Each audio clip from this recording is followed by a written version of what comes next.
Hello to all my dear students, मेरा नाम है अभिषेक त्रिपाठी और हम हैं Momentum Kota Classes Bhilai. Momentum Kota Classes आप सभी के लिए लेकर आया है फ्री क्रैश कोर्स पाने की अपॉर्चुनिटी, जिसके लिए हम एक क्विज कंपटीशन कर रहे हैं। यही एक क्विज कंपटीशन हमने पहले किया था, जिसमें हमने 7 बच्चे सेलेक्ट किए, 5 बायोलॉजी से और 2 बच्चे हमने सेलेक्ट किए थे मैथमेटिक्स के ग्रुप से। यही सेम क्रैश कोर्स की अपॉर्चुनिटी आपको एक बार फिर मिल रही है। डिस्क्रिप्शन बॉक्स में जाइएगा, लिंक मिल जाएगा। पीसीएम के लिए अलग, पीसीबी के लिए अलग। आप आंसर करिए। अगर आप टॉप बच्चों में आते हैं तो उन टॉपर्स बच्चों में से हम किन्हीं 5 को सेलेक्ट करेंगे, 5 बायो से और 5 मैथमेटिक्स से। टोटल 10 बच्चों को एब्सोल्युटली फ्री 100% स्कॉलरशिप के साथ लगभग 20,000 रुपए का क्रैश कोर्स दिया जाएगा। और ये जो क्रैश कोर्स के लिए कंपटीशन है वो 10 फरवरी तक चलने वाला है। तो 10 फरवरी के पहले खुद भी पार्टिसिपेट करिए, अपने दोस्तों को भी बताइए और एक बहुत ही अच्छा मौका पाइए एक प्रेस्टिजियस इंस्टीट्यूट में क्रैश कोर्स कंप्लीट करने का। चलिए, तो इस बड़ी सी इंफॉर्मेशन के बाद, मस्त सी इंफॉर्मेशन के बाद हम लोग वापस आ जाते हैं हमारे टॉपिक पर। आज का जो टॉपिक है वो है previous years question discussion. I am sorry, हमारा आज का टॉपिक है प्रीवियस ईयर्स क्वेश्चन डिस्कशन। जो बच्चे अभी नीट एग्जामिनेशन 2023 का दिलाने वाले हैं, उन बच्चों को ये बड़ा कंफ्यूजन होता है कि हमने टेस्ट सीरीज वगैरह तो दिला दिया, लेकिन क्या यही टाइप के क्वेश्चन आते हैं नीट में? नीट में किस प्रकार के क्वेश्चन पूछे जाते हैं? ये वाले टॉपिक से कैसा आता है, उस वाले चैप्टर से कैसा आता है, कौन से चैप्टर से ज्यादा पूछा जाता है, कौन से चैप्टर से कम क्वेश्चन पूछे जाते हैं? तो ये सारी चीजों का जवाब आपको कहाँ से मिलता है? प्रीवियस ईयर्स क्वेश्चन डिस्कशन से। तो प्रीवियस ईयर्स क्वेश्चन डिस्कशन हम आपके लिए लेकर आए हैं, आपके सामने एकदम तरोताजा, नया नया, जिससे आपकी जो तैयारी है वो बेटर हो सके, बेहतरीन हो सके और आप सेलेक्ट हो सके। तो आज का जो हमारा चैप्टर है वो है न्यूरल कंट्रोल एंड कोऑर्डिनेशन। अब इसमें जो क्वेश्चन के आंसर है वो हम एक एक करके डिस्कस करेंगे। क्वेश्चन काफी सारे हैं तो एक पार्ट में कंप्लीट करना शायद पॉसिबल ना हो, तो हम ट्राई करेंगे 2 पार्ट में इस क्वेश्चन को कंप्लीट कर दे। तो अब शुरू करते हैं हमारा पहला क्वेश्चन। पहला क्वेश्चन लिखा हुआ है बढ़िया। In a man, abducens nerve is injured. Which one of the following function will be affected? अगर abducens nerve, cranial nerve से एक क्वेश्चन है, abducens nerve अगर डैमेज हो जाती है तो क्या होगा? तो एक बार देखते हैं क्या होगा भैया। abducens का मतलब आपने पता किया होगा कभी ना कभी। तो इसका मतलब है abduction कराने वाली नर्व। abduction क्या है? आंखों का साइड वाइज मूवमेंट। अगर आप आंखें साइड मूव कराना चाहते हैं तो ये क्रेनियल नर्व आपका हेल्प करती है। तो इसीलिए अगर ये डैमेज हो जाएगी तो मूवमेंट ऑफ आईबॉल जो है वो खराब हो जाएगी। ठीक है, चलिए पहले क्वेश्चन का आंसर तो मैंने कर दिया। Second question, injury to vagus nerve in human is not likely to affect. अगर वेगस नर्व खराब हो जाए तो इसमें से क्या अफेक्ट नहीं होगा, ये आपका क्वेश्चन है। चलिए बताइएगा, अगले क्वेश्चन है, बताइएगा।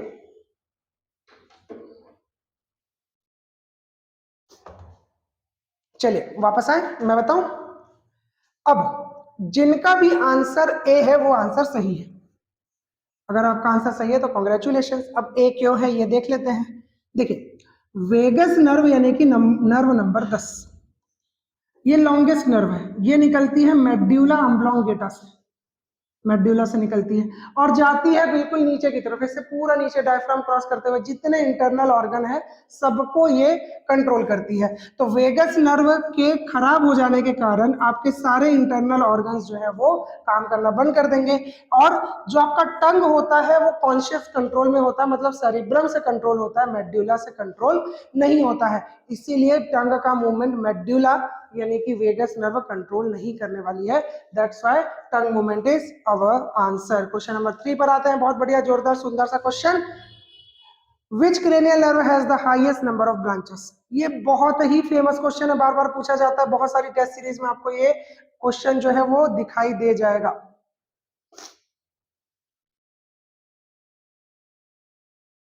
बताइए बताइए। चलिए अब देखिए, क्रेनियल नर्व की जितनी सारी ब्रांचेस निकलती हैं उसमें वेगस नर्व में से सबसे ज्यादा ब्रांचेस निकलेंगी। देखिए ट्राइजेमिनल को अगर हम लोग देखें, ट्राइजेमिनल नर्व की 3 ब्रांचेस निकल जाती है, ऑप्थेल्मिक, मैक्सिलरी और मैंडिबुलर, लेकिन सबसे ज्यादा ब्रांच किसकी निकलेगी? वेगस नर्व की निकलेगी, क्योंकि वो अंदर जाने के बाद एब्डोमिनल रीजन में डिवाइड होती है, थोरेसिक रीजन में डिवाइड होती है, इसके बाद हार्ट की तरफ कार्डियक नर्व जाती है, पल्मोनरी नर्व जाती है, रीनल नर्व जाती है। ये सारी ब्रांचेस किससे निकल रही है? ये सारी की सारी ब्रांचेस हमारी निकल रही होती है वेगस नर्व से। तो वेगस नर्व जो है उसकी सबसे ज्यादा ब्रांचेस होंगी। बहुत जगह ट्राइजेमिनल को आंसर ले लिया जाता है, लेकिन अगर आप सही तरीके से सोचें तो वेगस नर्व इसका आंसर है, और वेगस नर्व आप आंसर लीजिएगा। चौथा नंबर क्वेश्चन पर आते हैं। Sympathetic nervous system induces, sympathetic nervous system से क्या होता है? तो बताइएगा, सोचिएगा आराम से कि सिंपैथेटिक नर्वस सिस्टम से क्या होता है। सिंपैथेटिक नर्वस सिस्टम जो है ये क्या करता है? आपको बताया होगा मैंने ऑटोनोमस नर्वस सिस्टम के बारे में, जिसको एएनएस भी कहा जाता है।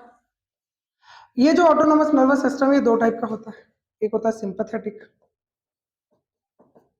और दूसरा होता है पैरासिम्पैथेटिक। ठीक है, सिंपैथेटिक और पैरासिम्पैथेटिक। सिंपैथेटिक का मतलब देखिए, मैंने बार बार आपको बोला था, जब लोग सिंपैथी शो करेंगे तब सिंपैथेटिक नर्वस सिस्टम एक्टिवेट होगा। लोग जब सिंपैथी शो करेंगे तब सिंपैथेटिक नर्वस सिस्टम एक्टिवेट होगा। सिंपैथी कब शो करते हैं? आप ऐसे गाड़ी से जा रहे हो, गिर गए धप से, और अगर आप लड़के हो तो लोग ऐसे देखेंगे, अरे अरे बेचारा गिर गया, बस। पीछे ऐसे कुत्ता दौड़ रहा है, लोग तुमको देखेंगे, अरे बेचारे के पीछे कुत्ता दौड़ रहा है। घर वाले कूटे पड़े, बेल्ट मारे पड़े, आस पड़ोस वाले, अरे बेचारे को कितना मार रहे हैं। तो क्या होगा? जब आपके शरीर में इमरजेंसी है, गिर गए, कुत्ता पीछे पड़ा है, शेर पीछे पड़ा है, आपको घर पे मार पड़ रहा है, एग्जाम में खराब नंबर आए हैं, आखिरी का एग्जाम का 5 मिनट बचा और आप अपने पेपर के ऊपर में ही पूरा पानी का बोतल गिरा देते हो, सब क्या बोलेंगे? अरे बेचारे के साथ गलत हो गया। ये क्या है? सिंपैथी। सिंपैथी का भाई इमरजेंसी में। तो sympathetic nervous system sympathy show करने के टाइम पे एक्टिवेट होता है, सिंपैथी शो होती है इमरजेंसी में, यानी कि जब बॉडी में इमरजेंसी होगी तो सिंपैथेटिक नर्वस सिस्टम काम करेगा। अब इमरजेंसी का मतलब होता है यही, डर लगना या फिर बहुत ज्यादा मेहनत करना, चोट लगना, एक्सीडेंट हो जाना, ये सारी चीजें क्या है? ये सारी चीजें हैं बॉडी के लिए इमरजेंसी वाली कंडीशन। तो देखते हैं कि क्या आएगा इसमें से देखिए, सबसे पहले क्या लिखा है? Secretion of digestive juices. Digestive juices का सिक्रीशन जो है वो एक नॉर्मल प्रक्रिया है। नॉर्मल प्रक्रिया है मतलब ये आपके डेली लाइफ से रिलेटेड है, इसमें कोई इमरजेंसी वाली बात नहीं है। ठीक है, चलिए। हार्ट बीट आंसर हो सकता है, लेकिन क्या हार्ट हमेशा बीट नहीं करता है सर? हार्ट हमेशा बीट करता है, लेकिन वो ब्रेन के सिग्नल से नहीं करता है, तो ये आंसर हो सकता है। सिक्रीशन ऑफ सलाइवा, सलाइवा हमेशा बनता रहता है, तो ये नहीं होगा आंसर। ऑल ऑफ दिस तो बिल्कुल नहीं है, क्योंकि ये नहीं है, तो सिक्रीशन ऑफ सलाइवा नहीं है आंसर, तो यही है। अब होता क्या है देखिए, कि जब सिंपैथेटिक नर्वस सिस्टम एक्टिवेट होता है, सिंपैथेटिक नर्वस सिस्टम एक्टिवेट होता है, तब ये क्या करती है? सिंपैथेटिक नर्वस सिस्टम जाती है और फिर हार्ट बीट को इंक्रीज करती है। बस यही इसका आंसर है, सिंपल सा, यही लॉजिक है। चलिए आगे देखते हैं। The vagus nerve is the cranial nerve numbering. Number बताना है, एकदम सिंपल सा है, एकदम सिंपल सा क्वेश्चन। आपको क्रेनियल नर्व का नंबर बताना है। वेगस नर्व का नंबर क्या होता है? आपको पता होगा, 10 होता है, थोड़ी देर पहले मैंने बताया था। छठवां नंबर क्वेश्चन देखिए, छठवां नंबर क्वेश्चन किससे बनता है? छठवां नंबर क्वेश्चन देखिए, 6 नंबर क्वेश्चन। टाइम दे रहे हैं आप लोगों को, टाइम दे रहे हैं, आराम से ले लीजिए समय। क्वेश्चन पढ़ने में समय लग सकता है, क्वेश्चन को आराम से पढ़िए।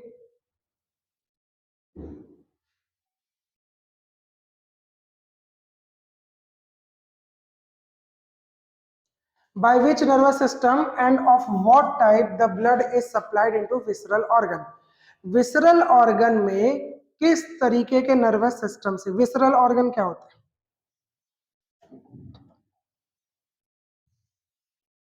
Internal organs. जितने भी इंटरनल ऑर्गन्स होते हैं ये आपके कंट्रोल में नहीं होते हैं, तो जब कंट्रोल में नहीं होते हैं तो वॉलंटरी जो है वो गलत हो जाएगा, तो वॉलंटरी गलत हो गया। ठीक है, अब इनवॉलंटरी होना चाहिए, इनवॉलंटरी होना चाहिए, तो 3 जगह इनवॉलंटरी। अब देखते हैं, एक जगह लिखा सिंपैथेटिक नर्वस सिस्टम इनवॉलंटरी। अब nervous system and what type the blood is supplied into visceral organs. अभी आपका स्टमक है, यहाँ पे ब्लड चाहिए, तो ब्लड क्या इमरजेंसी के कंडीशन में ही आएगा या हमेशा आएगा? ये तो हमेशा आएगा, यानी कि ये पैरासिम्पैथेटिक है। ये क्या है? पैरासिम्पैथेटिक है। तो सिंपैथेटिक है इसलिए गलत हो जाएगा, ठीक है। Parasympathetic nervous system involuntary, parasympathetic nervous system involuntary, ये सही हो सकता है। क्या हो सकता है? सही हो सकता है। अब यहाँ पर लिखा है both sympathetic and parasympathetic involuntarily, अब ये भी आंसर हो सकता है। केवल सिंपैथेटिक था तब आंसर गलत था, केवल सिंपैथेटिक था तब आंसर गलत था। इसका मतलब क्या हो रहा था? इस सेंटेंस का ये मतलब हो रहा था कि जब इमरजेंसी होगी तभी बॉडी का जो ब्लड है वो इंटरनल ऑर्गन जैसे कि स्टमक या लिवर की तरफ जाएगा। क्लियर? लेकिन जब हम पैरासिम्पैथेटिक देखते हैं तब ये आंसर सही लगता है कि नॉर्मल कंडीशन में हमारा ब्लड जो है वो कहाँ जाता है? वो जाता है स्टमक की तरफ। अब ये सही लग रहा है इसलिए हमने इसको मार्क करके रखा। बोथ एसएनएस यानी कि सिंपैथेटिक नर्वस सिस्टम और पीएनएस पैरासिम्पैथेटिक नर्वस सिस्टम दोनों के दोनों कंट्रोल करते हैं इनवॉलंटरली। अब इनवॉलंटरली तो है, तो क्या जब आपकी बॉडी में सामान्य कंडीशन है तब पैरासिम्पैथेटिक करे और जब आपके बॉडी में इमरजेंसी कंडीशन है तब सिंपैथेटिक करे, मतलब दोनों के दोनों अपने अपने समय अनुसार काम को कर दे। क्या ये संभव है? जी हाँ, यही संभव है। जब आपके ब्लड को ज्यादा पंप होने की जरूरत होती है वो होता है इमरजेंसी का कंडीशन। आप तेजी से सांस ले रहे हैं, तेजी से सांस ले रहे हैं तो डायफ्राम को ज्यादा काम करना है। अभी मेरा डायफ्राम नॉर्मल काम कर रहा है, नॉर्मल काम कर रहा है, नॉर्मल ब्लड फ्लो हो रहा है, पैरासिम्पैथेटिक। जब मैं दौड़ने लगूंगा, भागने लगूंगा तो क्या होगा? ये जो डायफ्राम है इसको तेजी से पंप करना पड़ेगा। जब ये तेजी से पंप करेगा तो इसको ज्यादा एनर्जी चाहिए, ज्यादा एनर्जी के लिए ब्लड चाहिए और इमरजेंसी है इसलिए सिंपैथेटिक नर्वस सिस्टम काम करेगा। तो सिंपैथेटिक नर्वस सिस्टम और पैरासिम्पैथेटिक नर्वस सिस्टम दोनों काम करते हैं, इसलिए बोथ वाला आंसर ज्यादा करेक्ट है। अगर देखा जाए तो बी भी करेक्ट हो सकता था लेकिन बोथ वाला आंसर जो है वो ज्यादा करेक्ट है। 5वां नंबर क्वेश्चन हो जाता है। अब इसके बाद हम लोग आएंगे 7th नंबर क्वेश्चन पे। 7 नंबर क्वेश्चन देखिए, आप लोगों के लिए ब्लू बोर्ड जो है वो क्लीन कर देते हैं। 7 नंबर क्वेश्चन देखिए,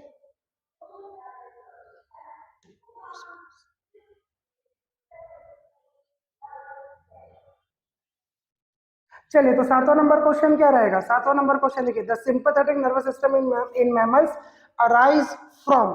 इसका आंसर शायद आप लोगों को बहुत ज्यादा अच्छे से ना पता हो। इसका आंसर जो है वो है सी, थोरैकोलंबर नर्व।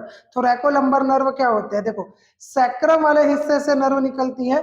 क्रेनियल नर्व्स जो है वो सिंपैथेटिक नहीं होती है, क्रेनियल नर्व्स जो होती है वो पैरासिम्पैथेटिक होती है, ठीक है। तो अब सर्वाइकल वाला हिस्सा यहाँ पर है। जब आपका सिंपैथेटिक नर्वस सिस्टम काम करेगा तब आपके इंटरनल ऑर्गन्स को काम करना है, यहाँ पर जो ऑर्गन्स है उनको काम करना है, ठीक है। तो यहाँ पर जो ऑर्गन्स है उनको कौन कंट्रोल करेगा? जो स्पाइनल नर्व डायरेक्टली निकलती है वो, ठीक है। तो ये जो थोरैसिक वाले रीजन है यहाँ पर वो इंटरनल ऑर्गन्स है जिनको सिंपैथेटिक कंडीशन में कंट्रोल करना है और यहाँ पर वो इंटरनल ऑर्गन्स है जिनको सिंपैथेटिक नर्वस सिस्टम को कंट्रोल करना है। तो यहाँ और यहाँ यानी कि थोरैसिक और लंबर वाले रीजन में यहाँ से क्या निकलेंगी? यहाँ से निकलेंगी थोरैकोलंबर नर्व और ये जो है ये आंसर बनेगा इस क्वेश्चन का, the sympathetic nerves in mammals arise from thoracolumbar nerve. यहाँ तक ठीक है। चलिए 8वां नंबर देखते हैं, afferent nerve fibre carries impulse from. afferent क्या करती है? Effector organ to CNS, effector organ to CNS central nervous system, या फिर क्या receptor to CNS, CNS to receptor, CNS to muscle. मैं एक बार कर देता हूं किसके बारे में पूछा जा रहा है, मैं यहाँ पर लिख देता हूँ आप लोगों के लिए। यहाँ पर पूछा जा रहा है, यहाँ पर पूछा जा रहा है afferent नर्व के बारे में और जो ऑप्शन ए है वो कह रहा है इफेक्टर से सीएनएस, ठीक है। इफेक्टर से साफ सुथरा लिखना पड़ेगा, बच्चे लोग को समझ नहीं आएगा भैया। इफेक्टर से सीएनएस। चलिए देखिए, बताइए क्या आंसर होना चाहिए इसका?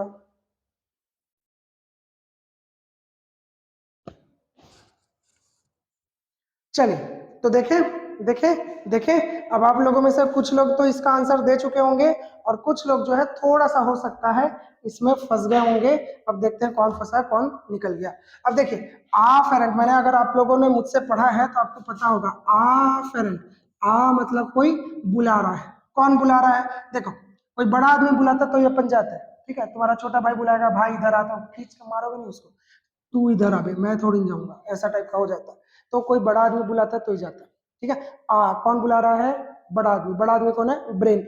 ब्रेन बुला रहा है तो सिग्नल जा रहा है, ठीक है, ठीक, ब्रेन बुला रहा है तो सिग्नल जा रहा है। तो ब्रेन बुलाने से सिग्नल जाता है तो सिग्नल जो है वो ब्रेन तक पहुंचेगा। ब्रेन यानी कि ये सेंट्रल नर्वस सिस्टम है, तो टू सेंट्रल नर्वस सिस्टम होगा। टू सेंट्रल नर्वस सिस्टम यहाँ है, टू सेंट्रल नर्वस सिस्टम यहाँ है, ये दोनों गलत हो गया, ठीक है।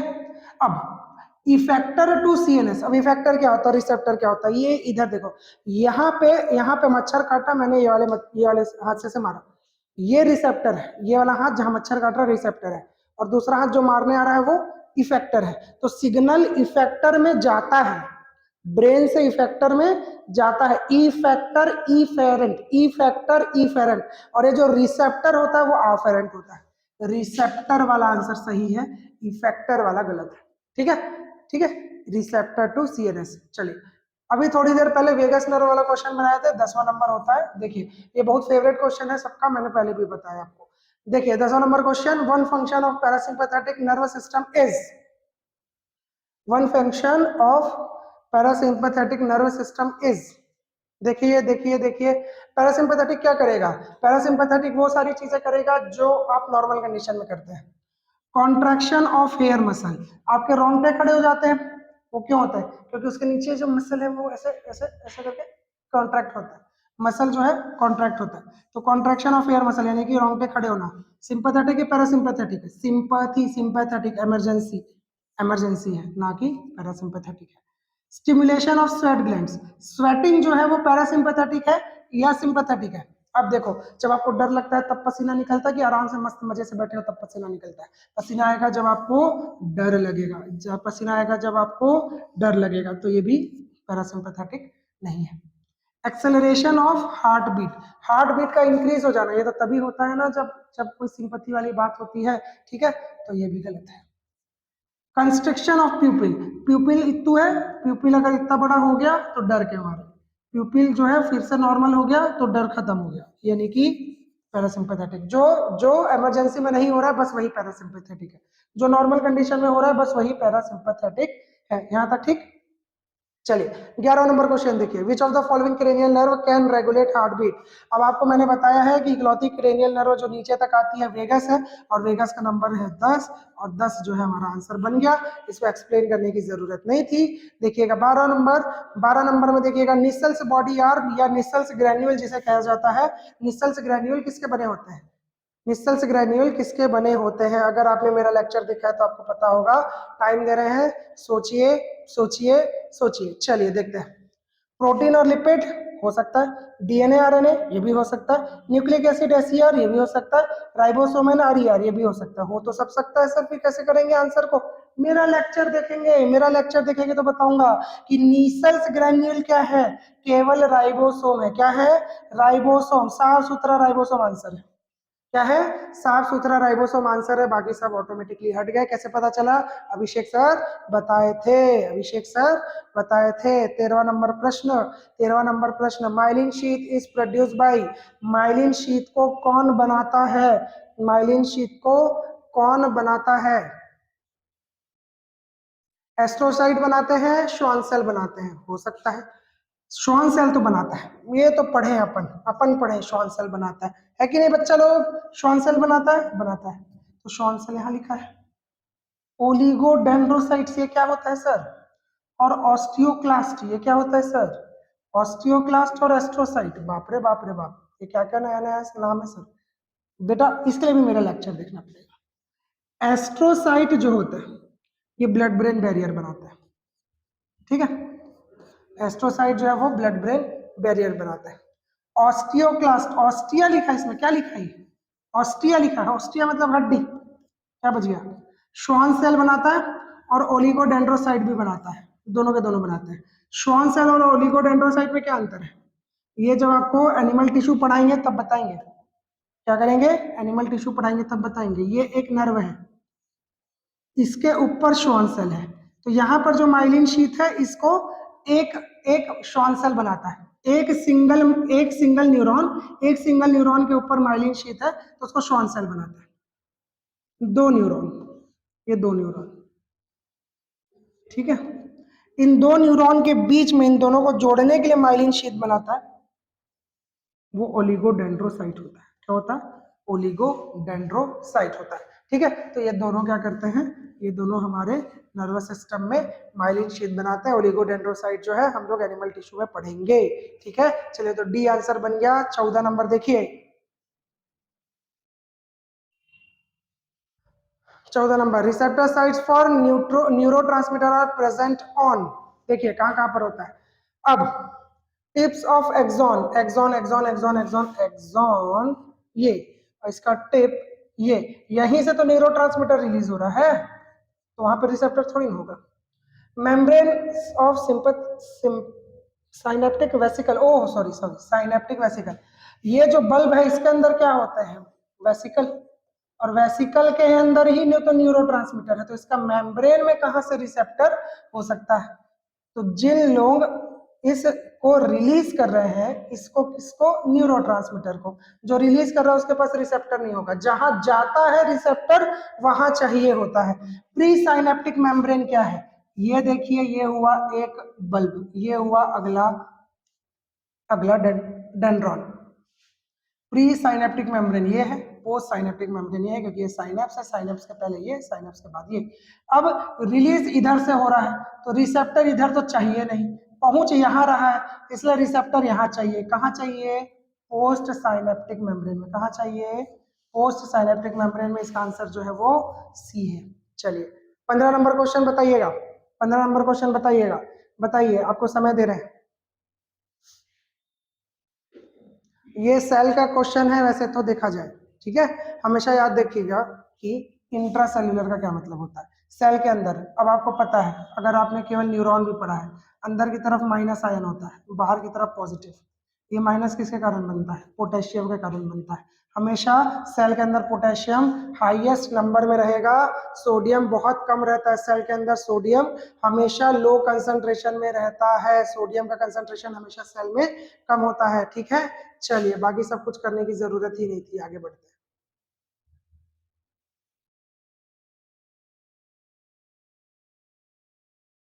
चलिए, 16 नंबर, 16 नंबर क्वेश्चन बहुत मस्त है, आपको थोड़ा सा समय दे रहे हैं, समय दे रहे हैं। चलिए देखिए इसको,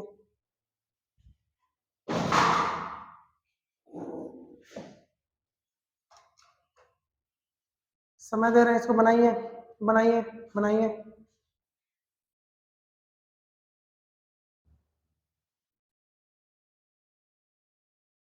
A diagram showing axon, terminal and synapse is given. Identify correctly at least two of A and D, A to D. तो इनमें से किन्हीं दो को आपको क्या करना है?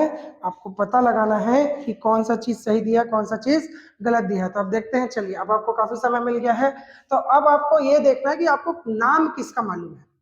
तो देखो भैया, ये जो सी लग रहा है, ये जो सी बना हुआ है, ये सी किसके जैसा दिख रहा है? ये वेसिकल के जैसा नहीं दिख रहा है। ये सी क्या है? ये क्या है?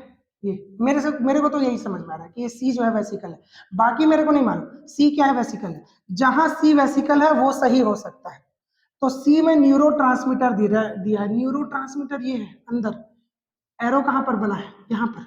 न्यूरोट्रांसमीटर नहीं है, ठीक है, क्लियर। चाहो तो आप देख भी सकते हो, पकड़ा गया मैं भी, यहाँ पर न्यूरोट्रांसमीटर लिखा है, लेकिन न्यूरोट्रांसमीटर तो अंदर है, तो एरो ऐसा होना चाहिए था, ठीक है। तो न्यूरोट्रांसमीटर नहीं। और कहीं सी के बारे में लिखा है, सी के बारे में साइनेप्टिक वेसिकल, हाँ वेसिकल ही तो है, ठीक ठीक। अभी अपने को एक चीज पता चला है। अब इसके साथ ए में क्या लिखा है? ए में लिखा है रिसेप्टर, तो ए कहाँ पर बना है? ए बना है यहाँ पर। ये रिसेप्टर जैसे ही तो दिख रहा है, यही तो रिसेप्टर है।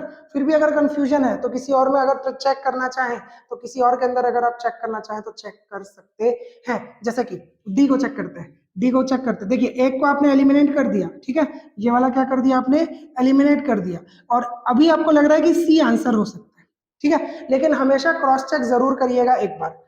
अगर बी साइनेप्टिक कनेक्शन है, बी जो है बी साइनेप्टिक कनेक्शन है, हाँ लग तो रहा है, ये तो सही लग रहा है सर। डी पोटेशियम का आयन है, डी यहाँ पर है, लेकिन यहाँ पर पोटेशियम का आयन क्या होगा, यहाँ तो कैल्शियम का आयन होता है, कैल्शियम इनफ्लक्स होता है तभी तो वेसिकल फट जाते हैं, तो कैल्शियम का आयन नहीं है, इसलिए ये गलत है। अब ए देखते हैं, ए न्यूरोट्रांसमीटर है, ए किधर है, ये न्यूरोट्रांसमीटर नहीं, ना ना ना ना, न्यूरोट्रांसमीटर ये नहीं है, क्यों, क्योंकि न्यूरोट्रांसमीटर यहाँ से रिलीज हो रहा है, ये जो दाना दाना दिख रहा है, ये जो दाना दाना दिख रहा है, ये जो दाना दाना जिसको मेट दिया, ये क्या है, यही न्यूरोट्रांसमीटर है, तो न्यूरोट्रांसमीटर ए नहीं हो सकता है, क्या बच गया, सी, क्या बच गया अपने पास आंसर, सी, तो हमारा आंसर क्या बनेगा, सी बनेगा, यहां तक ठीक है, चलिए वेरी गुड। उसके नीचे वाला क्वेश्चन देखिएगा 17 नंबर,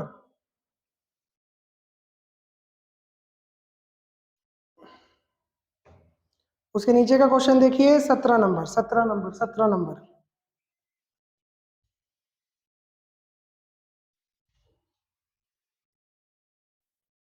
तो 17 नंबर का आंसर क्या बनेगा, आराम से देखिए समझिए, अब देखते हैं, देखे देखे देखते हैं, चलिए।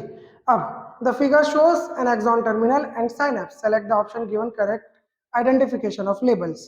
तो अगर मैं यहाँ पर देखूं तो यहाँ पर फिर से मेरे को डी जो है वो लग रहा है कि वेसिकल है, ये क्या लग रहा है मेरे को, डी जो है वो वेसिकल है, तो जहां पर डी में वेसिकल है वही सही है, कहीं पर ये सही लग रहा है, ये क्या लग रहा है, सही लग रहा है, ये तो गलत हो गया ऑटोमेटिकली, लेकिन इसके साथ वाला भी सही होना चाहिए ना, ये भी तो सही होना चाहिए, तो सी रिसेप्टर है, देखो सी क्या है, इसी को तो क्या बोला है, रिसेप्टर, सी रिसेप्टर है, डी वेसिकल है, सही लग रहा है, क्या लग रहा है, सही लग रहा है, सही लग रहा है, चलो।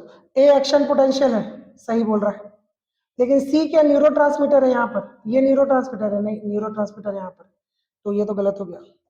डी एक्सॉन, डी में क्या है, ए एक्सॉन टर्मिनल है, ये एक्सॉन टर्मिनल नहीं है, एक्सॉन टर्मिनल ये है, ठीक है, तो ये गलत हो गया, क्या बचा, सी, अपना आंसर क्या बना, सी, ठीक है। एक बार क्रॉस चेक जरूर करा करिए कि क्या आंसर हो सकता है, क्या आंसर हो सकता है, ठीक है। चलिए 17 क्वेश्चन हो गए हमारे, अगले क्वेश्चन पर चलते हैं। 21 नंबर, 21 नंबर क्वेश्चन क्या है देखिए, 21 नंबर क्वेश्चन देखिए,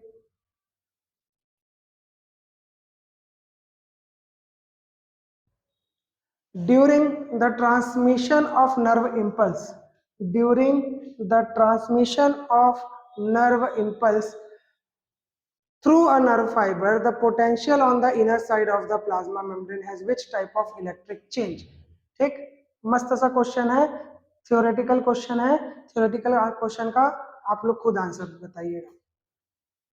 देखो क्या होता है, नर्व इंपल्स होते समय potential of inner side of plasma membrane, inner side of plasma membrane क्या है, potential of inner side of plasma membrane क्या है, ये है अपना प्लाज्मा मेम्ब्रेन, यह है प्लाज्मा मेम्ब्रेन के अंदर, तो शुरुआत में ये नेगेटिव होता है, फिर ये पॉजिटिव होता है, फिर ये नेगेटिव होता है, ठीक है, तो first negative then positive and then negative, ये आंसर बन गया, ठीक। चलिए आगे देखिए 22 number question, 22 number question, 22 number question, which one of the following does not act as an neurotransmitter, neurotransmitter आपको पता है, आप लोगों को अगर याद है ये भी थ्योरी वाला क्वेश्चन है, आपको मैंने बहुत बार बताया है, एसिटाइल कोलिन न्यूरो और नॉरएपिनेफ्रिन और एपिनेफ्रिन ये तीनों के तीनों हार्मोन है, और कॉर्टिसोन भी क्या है, हार्मोन है, लेकिन ये तीनों जो है ये न्यूरोट्रांसमीटर का काम करते हैं, लेकिन ये नहीं करता है, तो आंसर क्या बनेगा, कॉर्टिसोन बनेगा, कॉर्टिसोन आंसर है, एकदम सिंपल सा क्वेश्चन था, एकदम आसान सा क्वेश्चन था, कुछ एक्सप्लेनेशन नहीं है, सीधा याद करना है। 23 नंबर क्वेश्चन बताइएगा, लंबा क्वेश्चन है, आराम से पढ़िए, लंबा क्वेश्चन है, आराम से पढ़िए।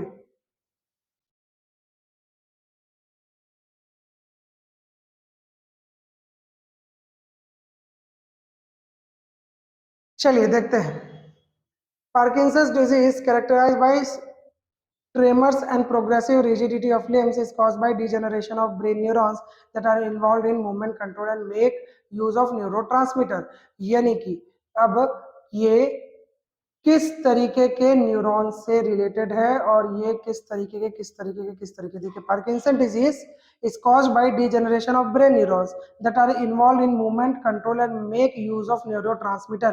किस न्यूरोट्रांसमीटर के कारण, किस न्यूरोट्रांसमीटर की गड़बड़ी के कारण पार्किंसंस डिजीज होती है? बढ़िया सा क्वेश्चन, क्या आपको इसका आंसर मालूम है? बढ़िया सा क्वेश्चन का आंसर मालूम है? चलिए देखते हैं। आपको पार्किंसन डिजीज के बारे में यदि पता हो, यदि आपको पता हो तो एसिटाइल कोलिन जो है ये नॉर्मली रिलीज होता है। पार्किंसन डिजीज में एसिटाइल कोलिन की कोई दिक्कत नहीं होती है, एक्चुअली में दिक्कत होती है वो होती है डोपामिन की। ये थोड़ा सा आउट ऑफ सिलेबस जैसा क्वेश्चन है, आपको इतना चिंता करने की जरूरत नहीं है, बट हाँ क्योंकि पार्किंसन डिजीज जो है आपके सिलेबस में है और न्यूरोट्रांसमीटर भी है तो जानने में कोई खास दिक्कत नहीं है, डोपामिन के कारण होती है, याद रख लीजिएगा। 24 नंबर,